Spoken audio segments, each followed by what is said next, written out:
Olá! Hoje a gente vai mergulhar em uma das transformações mais silenciosas e, ao mesmo tempo, mais impactantes da nossa era. Uma mudança gigantesca que acaba de redesenhar o mapa humano do planeta como a gente conhecia. Para começar, vamos direto ao ponto com uma pergunta que, por séculos, parecia ter uma resposta óbvia, né? Mas será que essa resposta ainda vale? A verdade é que o pódio demográfico mundial acabou de sofrer uma reviravolta que é literalmente histórica. E aqui está a grande notícia. Pela primeira vez na história moderna, a China não é mais o país número um em população. Em 2023, a Organização das Nações Unidas bateu o martelo, a Índia oficialmente assumiu a liderança. É um momento decisivo, um ponto de virada demográfico com consequências que vão ser sentidas no mundo todo. Mas como é que a gente chegou até aqui? Esse resumo rápido nos ajuda a entender. A partir de 1950, a China viu sua população explodir. Para controlar isso, em 1978, o governo criou a famosa e rígida política do filho único. Essa política, que durou décadas, acabou freando de vez a taxa de natalidade e, com isso, abriu o caminho para a Índia, que continuou crescendo, finalmente passar à frente.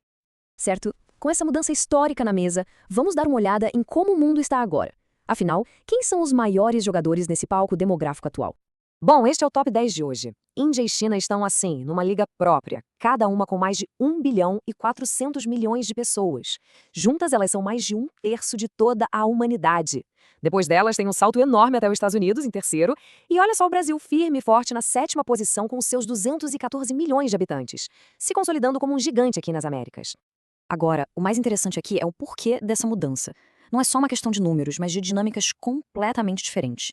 A China, hoje, enfrenta um envelhecimento muito rápido, que é um resultado direto daquelas políticas de controle, e a população já começou a diminuir. A Índia, por outro lado, tem uma população bem mais jovem e uma taxa de fertilidade maior. São duas potências em caminhos demográficos, assim, totalmente opostos. Ok, mas antes da gente viajar para o futuro, a gente precisa esclarecer um conceito que é fundamental e que muita gente confunde. Ser um país populoso não significa de jeito nenhum ser um país povoado. E a chave para entender isso é a tal da densidade demográfica. Basicamente, é o número de pessoas dividido pelo espaço que elas ocupam. Um país pode ter gente pra caramba, mas se o território for gigantesco, as pessoas podem viver bem espalhadas. E isso cria uns contrastes bem surpreendentes. E esse slide aqui ilustra isso perfeitamente. Pega a Rússia, por exemplo, nono país mais populoso, mas como é o maior país do mundo em área, a densidade é baixíssima. Agora olha o caso de Bangladesh. Tem uma população um pouco maior que a da Rússia, só que num território minúsculo. O resultado é um dos lugares mais densamente povoados do planeta. Dois gigantes populacionais com realidades completamente diferentes. Certo, agora que a gente entendeu o presente, vamos para a parte mais fascinante, o futuro. As projeções para o final deste século não só continuam as tendências de agora, elas aceleram tudo de um jeito dramático, pintando um mundo muito, mas muito diferente do que a gente conhece hoje.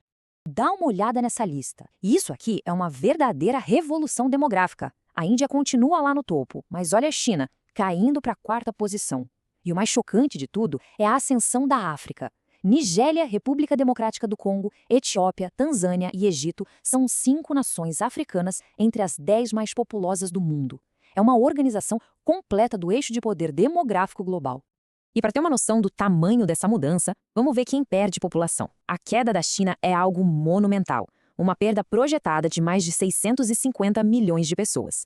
Isso é quase o dobro da população atual dos Estados Unidos. E o Brasil também está nessa lista, com uma projeção de encolhimento de quase 31 milhões de habitantes. E agora, o outro lado da moeda. Enquanto alguns encolhem, outras simplesmente explodem em tamanho. A República Democrática do Congo e a Nigéria devem adicionar cada uma mais de 300 milhões de pessoas. O Paquistão vem logo atrás. São números que vão transformar não apenas esses países, mas continentes inteiros. E voltando para o nosso caso, para o Brasil, a consequência dessa dinâmica toda é bem clara. O país deve sair do top 10, caindo para a 11ª posição. Isso mostra como as tendências globais, principalmente esse crescimento super acelerado da África, impactam diretamente o lugar de cada nação no cenário mundial. Então tá, números são números, mas na prática, o que tudo isso significa? Essa nova configuração populacional do planeta traz um pacote complexo de desafios e, para alguns, oportunidades únicas.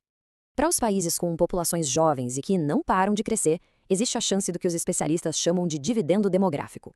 Pensa nisso como um período de ouro, uma janela de oportunidade em que tem muito mais gente trabalhando e produzindo do que gente dependente.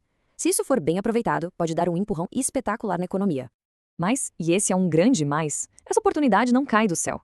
Como aponta o especialista Márcia Castro, de Harvard, o ponto crucial é o seguinte: esse dividendo só vira realidade com investimentos pesados em capital humano. Educação de qualidade e qualificação profissional são a chave para transformar uma população jovem numa força de trabalho que realmente faz a diferença.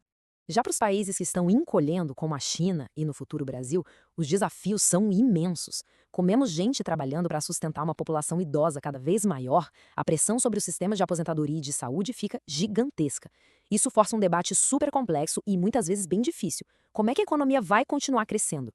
Uma das respostas é a imigração, para repor a força de trabalho, mas essa questão pode acabar alimentando tensões sociais e o risco perigoso da xenofobia. E a gente termina com a pergunta que vai definir o próximo século. Estamos vendo em tempo real o mapa humano do mundo ser redesenhado. As placas tectônicas da demografia estão se movendo e os efeitos vão ser sentidos na economia, na política, na cultura, em tudo. A grande questão que fica no ar é como essa nova realidade vai mudar o futuro de todos nós.